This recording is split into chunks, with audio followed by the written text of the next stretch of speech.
Assalamualaikum warahmatullahi wabarakatuh. Perkenalkan, nama saya Novia Sabitri dari kelas 2D Tadris Bahasa Inggris, ingin mempresentasikan atau menerapkan fase-fase perkembangan dan pertumbuhan.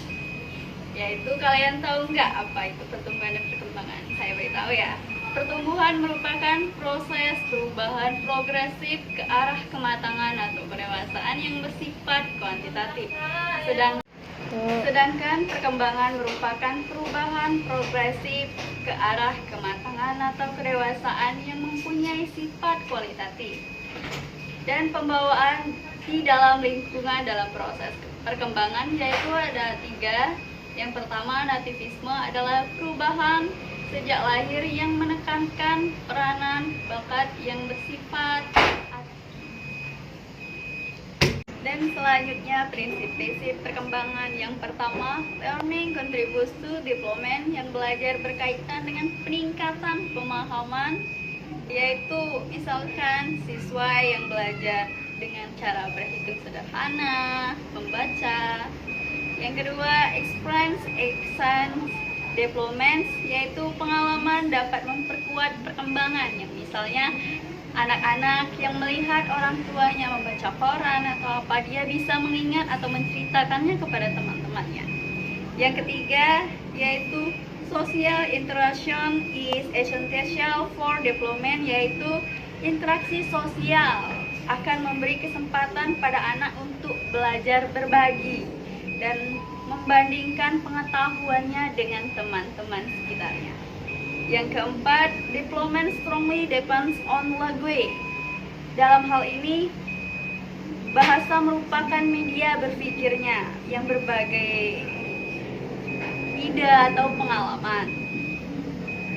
Yang kelima, development is continuous and relatively orderly, kemampuan yang memiliki individual secara bertahap atau berkesinambungan, yang tidak sekonyong-konyong melompat dari satu kemampuan dengan kemampuan yang lain. Yang keenam, individuals develop at different rates. Individu berkembang pada rentangan yang berbeda-beda. Mungkin anak bisa mencapai satu perkembangan ke perkembangan yang lainnya, seperti berbicara atau belajar berjalan. Yang ketujuh, development is interfered speech naturation genetically controlled atau agreed connects individuals, yaitu perkembangan yang dipengaruhi oleh kematangan genetik dan terkait pada usia individu. Sekian presentasi dari saya. Baiklah, saya akan lanjutkan pada Febro Ferdian. Perkembangan manusia melibatkan berbagai aspek yang saling berinteraksi dan mempengaruhi satu sama lain. Berikut adalah beberapa aspek penting dalam perkembangan manusia. Yang pertama adalah 1. Perkembangan fisik. Aspek ini melibatkan perubahan dalam tubuh manusia seiring berjalannya waktu. Ini termasuk pertumbuhan tinggi badan, perkembangan otot dan sistem organ, serta perubahan fisik lainnya seperti perkembangan seksual pada remaja. Yang kedua, ada perkembangan kognitif. Ini berkaitan dengan kemampuan kognitif atau pikiran manusia seperti pemikiran, pemecahan masalah, memori, perhatian, bahasa, dan kemampuan belajar. Perkembangan kognitif berkaitan erat dengan perkembangan otak, di mana struktur otak dan fungsi kognitif berkembang seiring waktu. Yang ketiga ada perkembangan emosional.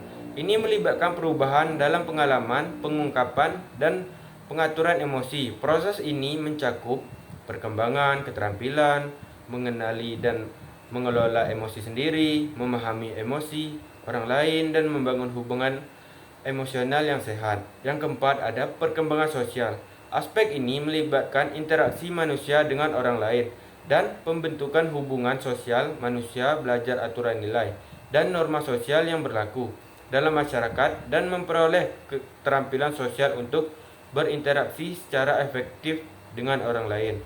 Berikut ada fase-fase perkembangan mengacu pada periode-periode yang terjadi dalam perkembangan individu manusia dari lahir hingga dewasa.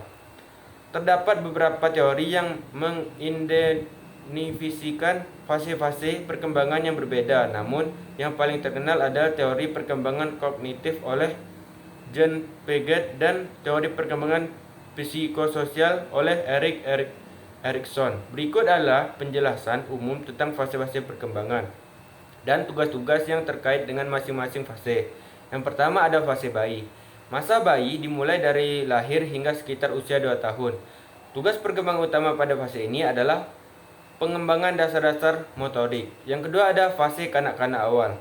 Fase kanak-kanak awal berlangsung sekitar usia 2 hingga 6 tahun. Tugas perkembangan utama pada fase ini adalah mengembangkan kemampuan bahasa.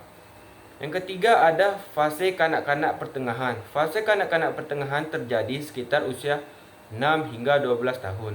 Yang keempat adalah fase remaja. Fase remaja berlangsung dari usia 12 hingga 18 atau 20 tahun. Tugas perkembangan utama pada fase ini meliputi menemukan identitas diri.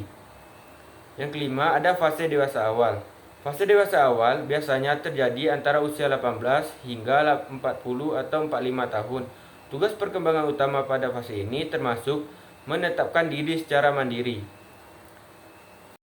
Yang keenam ada fase dewasa pertengahan. Fase dewasa pertengahan terjadi sekitar usia 40 hingga 65 tahun. Tugas perkembangan utama pada fase ini meliputi menyeimbangkan tanggung jawab, keluarga, dan karir. Berikut adapun manfaat mempelajari perkembangan siswa, diantaranya 1. Pemahaman yang lebih baik. Memahami tahapan yang tugas perkembangan yang dihadapi oleh siswa membantu guru dan orang tua untuk memiliki pemahaman yang lebih baik tentang apa yang diharapkan dari mereka pada setiap fase perkembangan. Manfaat yang kedua adalah perencanaan kurikulum yang efektif. Dengan memahami perkembangan siswa, guru dapat merencanakan kurikulum dan pengalaman pembelajaran yang sesuai dengan kemampuan, minat, dan kebutuhan siswa pada setiap fase perkembangan. Manfaat yang ketiga adalah pengenalan masalah perkembangan. Melalui pemantauan perkembangan siswa, masalah atau hambatan dalam perkembangan mereka dapat diidentifikasi lebih awal.